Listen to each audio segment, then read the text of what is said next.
All right, back with you tonight on In Focus. Electricity Minister Dr. Kgosientsho Ramokgopa says government will challenge any Eskom tariff hike over 20%. Declaration was made at the Windaba conference in Cape Town today.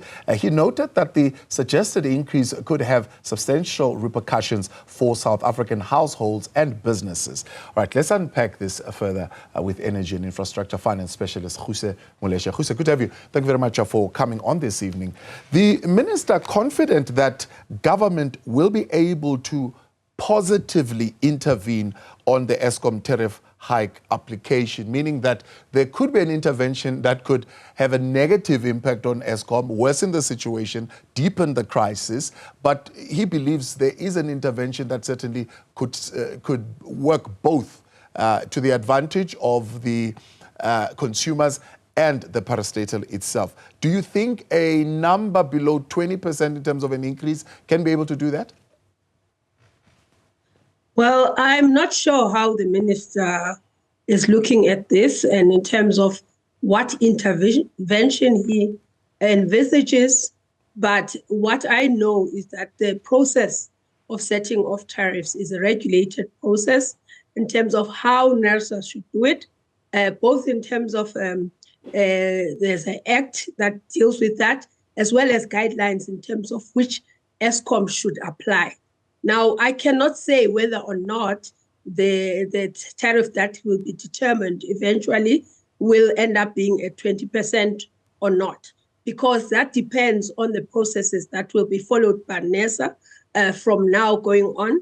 There will be consultations. It also depends, on Eskom's submission. In terms of the guidelines, Nersa should consider what is submitted by Eskom, if it's prudent as well as attained in a way that is efficient, then Nersa cannot say they will not grant the tariff. Right. So I'm kind of confused by the minister's remarks. So that our conversation is complete and we don't leave some stuff outside. The minister did say, of course, he doesn't want to sully the process of Nersa. So like everybody else, as a minister, he's also going to go and make his submissions to the process. But he says, look, Nersa must, of course, go through its own processes. It's just us having that thought to say, if the Minister of Electricity believes that Nersa can be influenced by a proposal that says give Eskom a tariff hike that is below 20%, how would Nersa be able to reach that desired 20% or below 20% outcome? Because the minister says anything above that would really be unpalatable for both the consumers, but most importantly for business. It would erode competitiveness. It would erode the disposable income of the people who are already struggling. Well, the only authority in terms of determining of tariffs in the country is Nersa. And Nersa is supposed to be independent from political influence on anybody else. Whatever the submission that is given to Nersa, Nersa has to consider it and take into account what Eskom has submitted. If what Eskom has submitted is reasonable, Nersa cannot unfairly or incorrectly just disregard it. Whereas they have to take into account the interests of the consumers. But at the same time, if Eskom is saying this is the amount that we've spent on coal, for instance, and that is proven, and all the correct measures determining that is correct, I don't see how anybody else can come in and say that figure should not be granted.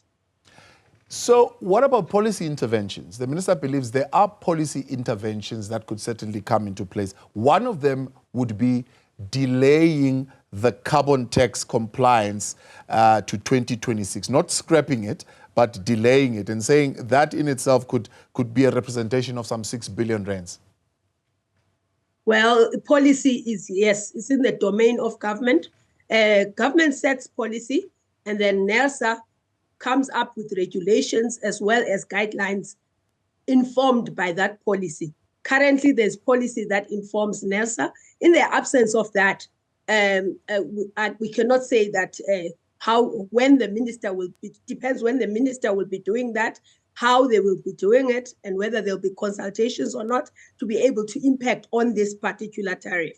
Because remember that Nersa is on the process now of going out for public consultations. So I'm not sure whether the minister will be able to intervene before that, but it is well within government's domain to be able to tweak from a policy perspective. Yeah. That would be feasible.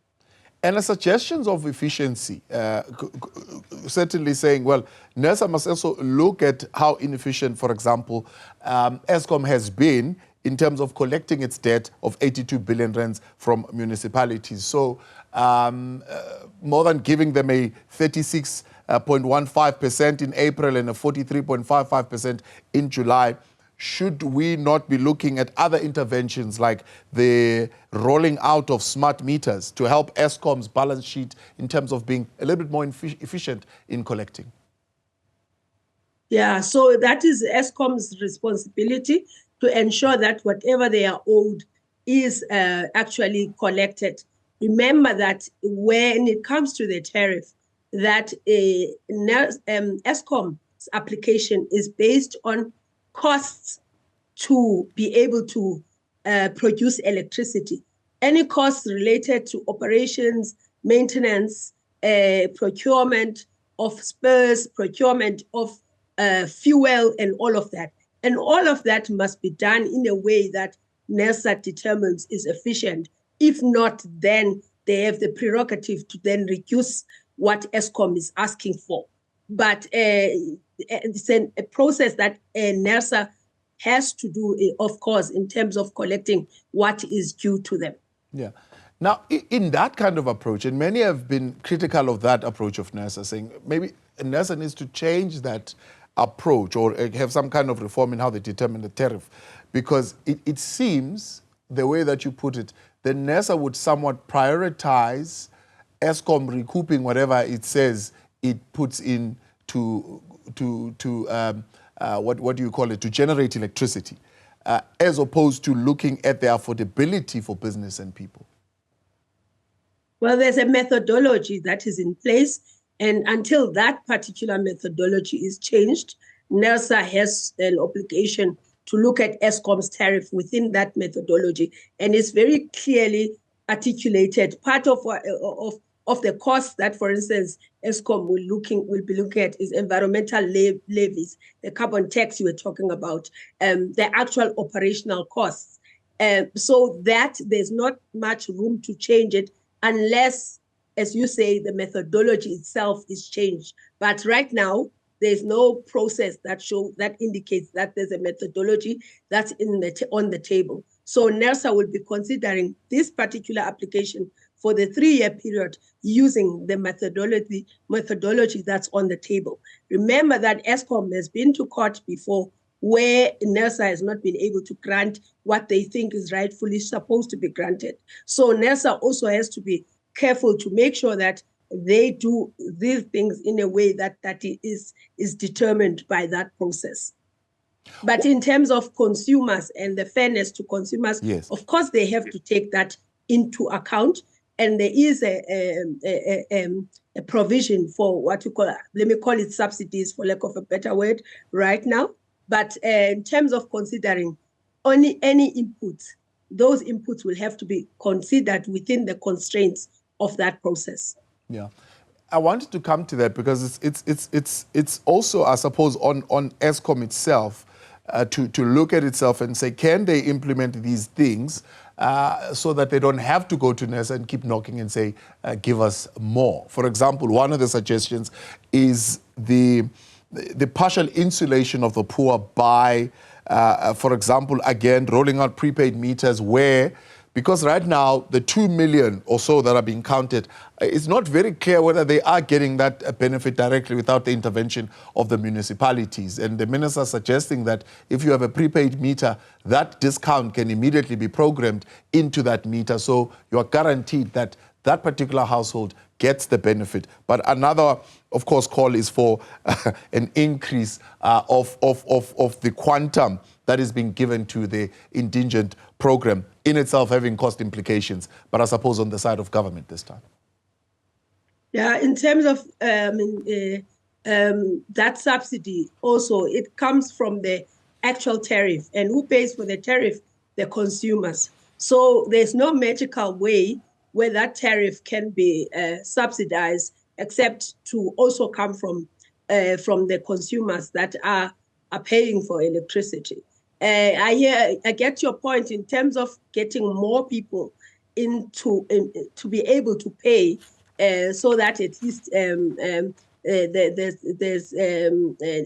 Eskom can collect more.